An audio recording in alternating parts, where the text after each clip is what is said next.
Сайн байцгаана уу? Тэгэхээр тэтгэлэг шаардлага 2019 он химийн даалгаврын нэгдүгээр бодлогыг ярилцъя. Тэгэхээр нэгдүгээр бодлого маань болохоор 480 г натрий ош агуулсан 25% ус үнэлийн дээр 44.8 литр нүс хүслийн хий нэмсэн гэж байгаа бодлого маань. За тэгэхээр эхний даалгаврын эхний асуудал дээр болохоор натрийн гидроксидын молийн тоо хэмжээг олно гэсэн. Тэгэхээр эхлээд бид нэр яг үгээр уусмал дагуулгадах натрий ошийг олохдоо 480 г гэдэг маань 25%-ээр тооцоод натрий ош болохоор эндээс 100 г натрий ош агуулж байгаа гэж харж байгаа. За тэгээд эндээсээ натрий ошийнхоо массыг олсон юм чинь молийн масс нь буюу 40 г бол дуугаад натрий ош 3 молийн натрий ош энэхүү усанд дагуулж байна гэсэн. За тэгээд дараачих нь болохоор ерөнхийдөө уусмалаас үүсэж байгаа давснуудын молийн хэмжээнүүдийг олж байгаа.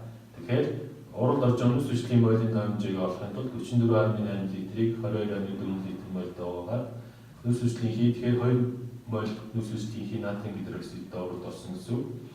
За тэгээд натрийн гидроксид нүс хүчлийн хоёр уралд орох урлын шилжлийг гэх юм бол эхний шатнд мэдээж натрийн гидрокарбонат үүснэ. Тэгээд натрийн гидрокарбонатны илүүд натрий ош авах юм бол натрийн 2CO3 ус үүснэ гэсэн үг. За тэгэхээр урлаа бид 1 2 3 хэлчихье.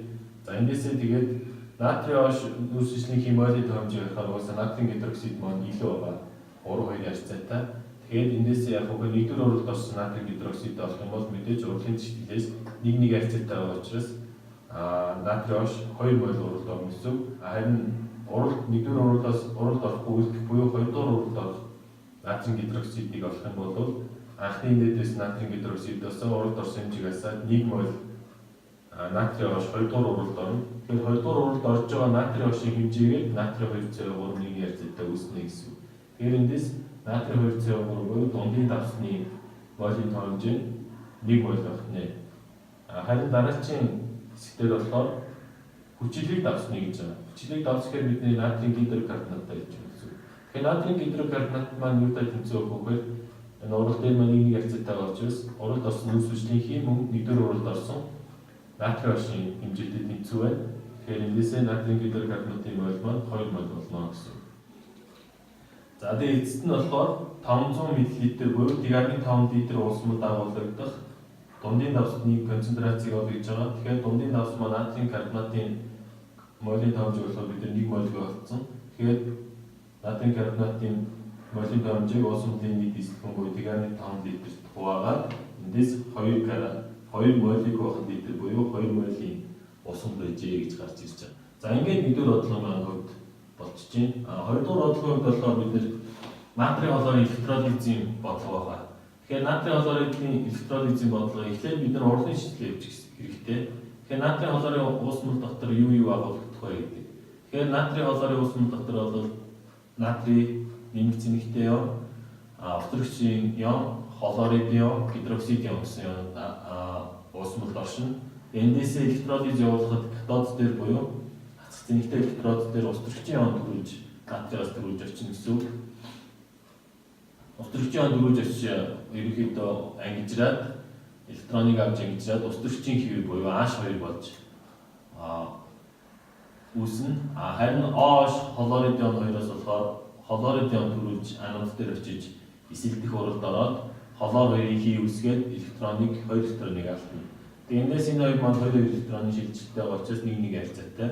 Тэгээд нийт урлаа бичгээр натрий хлор уусмал электролизд ороод хлор 2H2 натрий ош үүсгэн. Тэгээд эндээс 1-1 харьцаатай байгаа учраас урлаа дагаж тэнцвүүлээд хлор 2 натрий хлор 2 натрий ош гээд ус 2 их харьцаатай болчихно гэсэн. За тэгээд эндээс өгдсөн өгдлүүд маань юу гэхээр урлаас үүссэн хлорын хэмжээг өгдсөн байгаа. Тэгэхээр хлорын эзлэхэн өгдсөн юм чинь эндээс бид хлорын мойлыг олчиж болно. Тэгээ хлорын мойлыг олцсон юм чинь ерөнхийдөө энэ урлаас үүсэх буюу хий болж урлаас ялгарах хлорын тоо хэмжээ маань отрогчийн тоо хэмжээ тэнцүү. Энэ хоёр 1-1 харьцаатай учраас 1.1 моль болно. За эндээсээ ашиглаад үүсэх хлорын хий массыг олно. Тэгэхээр 1.1 моль литрээ 71 г буюу хлорын хий молекулын молийн масс үржүүлээд 7.1 болно. Отрогчийн хувьд болохоор 1.1-ийг отрогчийн хий молийн масс буюу 2 дүүжүүлээд 1.2 моль болчихно гэсэн. Тэгэхээр энэ хоёр маань болохоор нэг дуусамдаас хасагдах буюу нэг үүсэж байгаа хийм массууд болоод ирнэ гэсэн үг. Тэгэхээр уусамдлын маань масс болохоор анх 400 г ус 46.8 г натрийн холоор агуулсан уусамд байгаа учраас энэ хоёр маань нийт уусамдлын масс гэсэн үг. Энэ уусамдлын массаас электролиз явуулахад хорогдох зүйл маань болохоор 2 хийм масс болоод ирнэ. Тэгэхээр 2 хийм масс буюу 7.1 Т-2 хасах юм бол 439 см буюу электролиз явагдаад дуусны дараах уусамдлын масс маань гарч ирнэ гэсэн.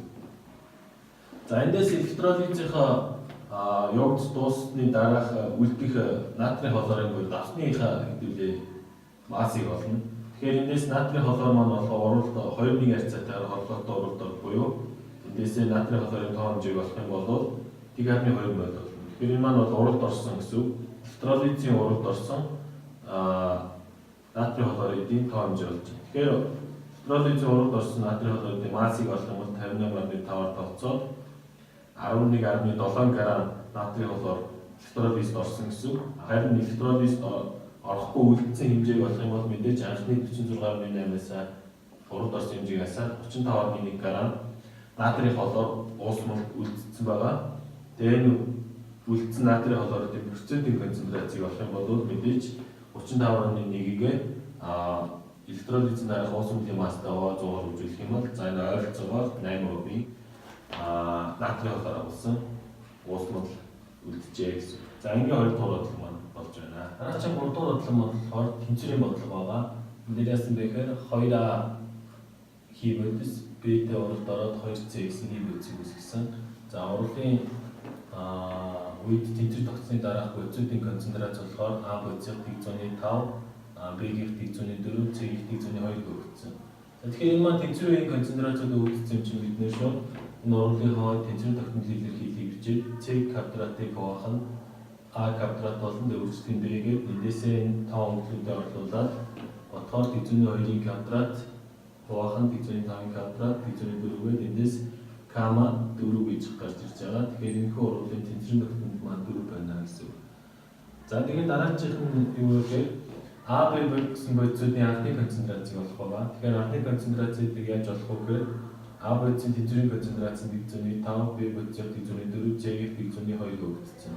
Тэгэхээр C маань бүтээгдэхүүн бодис учраас бид нэр анх буюу уралд орох үед байхгүй гэж үзнэ. Тэгэхээр эндээс яах вэ гэхээр анх байхгүй юм чинь ерөөсөө C бодисын уралд орсон хэмжээ буюу өөрчлөлтөнд Т-2 болчихно. Тэгэхээр эндээсээ бид нэр 2C уралд ороход Б бодис хэд үүсэх вэ гэж үзэхээр ерөөсөө Б бодис маань Т-1 яг тэрний хоёрын харьцаагаар харин 2-2-ийн харьцаагаар AC гэсэн хоёр бодисуудын маань уралд орох хэмжээ ижихэн учраас А-гийн уралд орох хэмжээ Т-2 болчихно. За тэгэхээр анхны хэмжээ маань гэдэг маань тэнцвэр өөрчлөлт хоёрын нийлбэр байх учраас А бодисын концентрат Т-7, Б-ийн Т-5 болно гэсэн үг. Тэгвэл анхны концентрац маань тэнцвэрийн уралд орсон хэмжээний нийлбэр байна гэсэн үг. За эндээс бид анхны концентрацуудыг олжлоо. За дараагийн асуулт нь болохоор даралтыг хэрвээ 2 дахь хэсгүүл тэнцвэр хаашаа шилжих вэ гэж асуусан байгаа. Тэгэхээр даралтыг 2 дахь хэсгэнэ гэдэг нь цаана эзлэгүүнийг 2 дахин бууруулна гэсэн. За эзлэгүүнийг 2 дахин бууруулна гэдэг нь бодисуудын маань концентрац ерөнхийдөө 2 дахин ихсэн гэсэн утгатай. Тэгэхээр тэнцвэр хаашаа шилжих вэ гэдэг нь Ле шатлын зарчмаар гаднаас үлчиж байгаа хүчний эсрэг шилжиж байгаа. Тэгэхээр бодисуудын даралтыг хэсгээд явах тусам яг үгээр бодисуудын концентрац ихснэ гэдэг утгаас яг үгээр их мольтой хэмжээгээс бага хэмжээгээр шилжих буюу урлагийн маань харьцааг харахад 2А бодис 1Б бодисд уралд орж байна гэдэг маань 3 мол гэсэн хэмжээнээс 2 мол хэмжээ рүү буюу бага хэмжээтэй тал руугаа тэнцвэр шилжих учраас шулуун чиглэл буюу бүтээгдэхүүн үүсгэх чиглэлд урлагийн тэнцвэр шилжинэ гэсэн. За энэ 3 дахь даалгавар маань болж байна. За 4-р даалгавар маань болохоор органик химийн хэсэг байгаа. За тэгэхээр эхний урал дээр болохоор бид нэр энэхүү урал байна. C3 H6 дээр ус төрч ямыг нэгдүүлсэн буюу энэ маань электрofil нэгдэх урал гэдэг угаасаа хилээд өгсөн байгаа бодлогын асуудал. Тэгэхээр энэ электрofil нэгдэх урал 2 жолбон дээр явахаар ерөөсөө 2 жолбон дээр ус төрч ямыг нэгдээд фотон уснэ гэсэн. За дараачих нь болохоор 2 холоор 3 метил фотон багтаан гэсэн нэгдэлээ. За эндээс ааш холоорыг ялгаруулсан буюу зайцын дүрмээр урал явагдана гэж хэлээд өгсөн. Тэгэхээр холоор маань эндээс ааш холоос салахын тулд холоор мэдээж сална. Устрагч хаанаас салах вэ гэхээр мэдээж устрагч багтаа талаас буюу энэ CH дээр бүлгээс устрагч салах байгаа. Тэгэхээр эндээс C хөрч болоо CH3 CH3 гэсэн байдлаар ерөнхийдөө ааш холоор маань салж энэхүү нэглүүлсэн. За дараачих нь болохоор энэ электрофил халдцах урал байгаа. Тэгэхээр эндээс яг үгээр боромыг электрофил халдцах уралд оруулаад явахаар мэдээж ааш бором урлагийн дүнээс ялгарна. Тэгэхээр бором хаашаа давтах вэ гэдэг асуулт. Тэгэхээр бидний хувьд болохоор энэ урлагийн маань юу ерөнхийд нь хилээд өгсөн. Радикалын халдцах урал явагдана гэдэг хилээд өгсөн. Тэгээд эндээс устрагч бором хаашаа давтах вэ? Устрагч багтаа тал руу буюу ерөнхийдөө CH3. Тэгэхээр бором маань CH дээр байсан устрагчийг халаад суух байгаа. За даруй нь болохоор харин мөн адил нэгдэх урал бай. Ааш холоорыг нэгдүүлэх урал. Хоёрчол бон дээр ааш холоор нэгдсэн суулаа. Устрагч хаан суух уу, холоор хаан суух уу гэдэг байгаа. Тэгэхээр ерөнхийдөө энэ тохиолдол болохоор холоор маань болохоор устрагч багтаа тал буюу CH дээр, устрагч маань болохоор CH эрдүүлэг дээр очиж суугаад ерөнхийдөө хоёр холоор банкс нэгдүүлсэн. За дараач нь болохоор арматик зариг дээр холоорыг электрофил халдцаанд оруулах урал байна. Электрофил халдцаа гэж хэлсэн байгаа. Тэгээд даалгавар дээр мөн OCH3 гэдэг энэ халагч бүлгийг болохоор нэгдүгээр төрлийн халагч гэж хэлсэн. Тэгэхээр нэгдүгээр төрлийн халагч маань болохоор ерөнхийдөө электрофил халдцаанд орохоор гаднаас орж иж байгаа халагч бүлгийг болохоор орто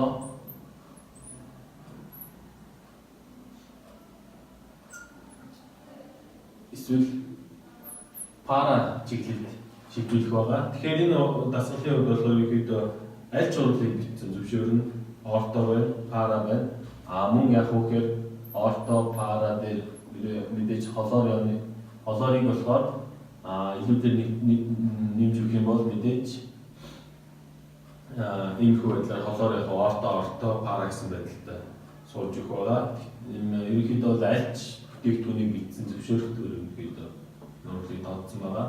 За дараагийн урал болохоор бензолын зарим дээр нитро бүлэг буюу 2 дугаар төрлийн халагч гэдэг уусаа бодлогын асуултанд дээр хэлж өгсөн. 2 дугаар төрлийн халагч явахад холоор очиж ямар нэгдэл үүсэх вэ гэдгийг бас асуусан байгаа. За эндээс бол мэдээж ерөөсөө нитро бүлэг маань мета чиглэл буюу холоорыг ингэж чиглүүлж өгнө.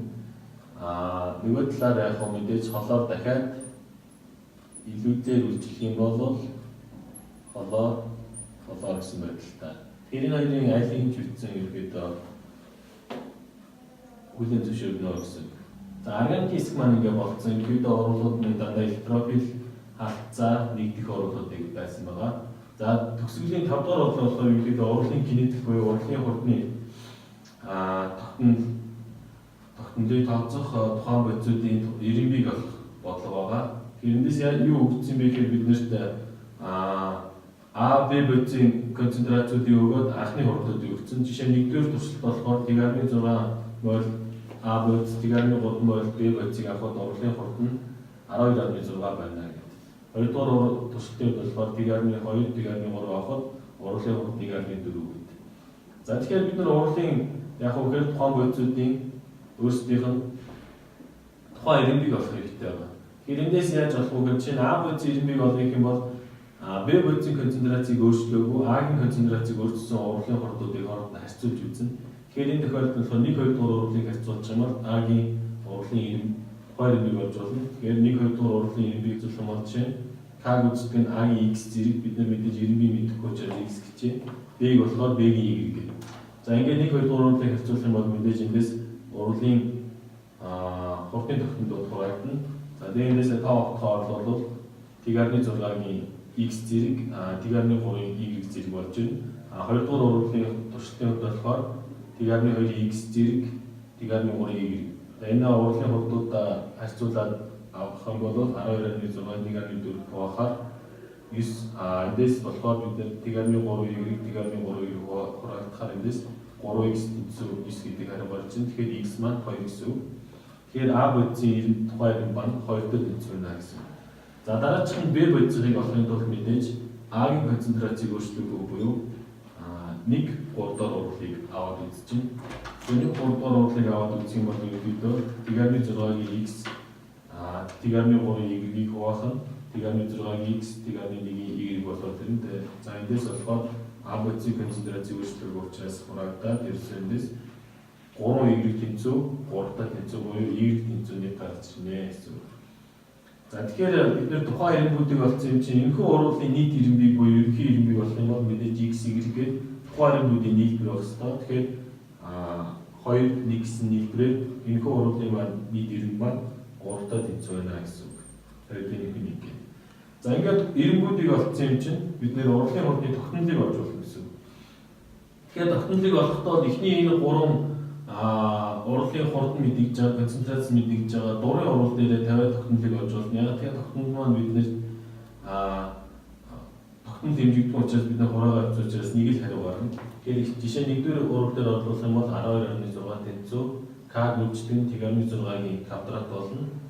Харин T-3-ийн нэг зэрэг. Эндээсээ болоод бид нэр К маань мэдэгдэхгүй байгаа учраас эндээсээ бодоод үзэхээр К 111.7 гэсэн утгатай гарна. За К-ийнхаа нэг жиг авах юм бол мэдээж 2 1 гэсэн унаасаа тооцоод бид нэр за яг үгээр урвалын хурд маань молиг байх нь литр секунд байх хэвээр. Эндээс бид нэр урвалын бан 3 байна гэдэг нь литрийн куб молиг куб хуваах нь литрийн куб болж чинь энийг нөгөө жишээ молиг хуваах нь литр секундээр тооцох юм бол урвалын хурдны тогтнол маань литрийн квадратыг хуваах нь молийн квадрат үрчгийн секунд гэсэн нэгжтэй гарна. За урвалын хурдны тогтнолоо олсон юм чинь үл мэдэгдэж байгаа 4 урвалын хурдыг олж болно гэсэн үг. Тэгэхээр урвалын хурдны тогтнолыг өөрчлөх нь А бодисын концентрацийн квадрат B-ийн нэг зэрэгэд энэ 5 дахь орлуулаад бодохоор 4 урвалын хурд маань ойролцоогоор дэг зэрэг 84 гарч байна. За ингээд 5 дахь орлуулах юм болж байна.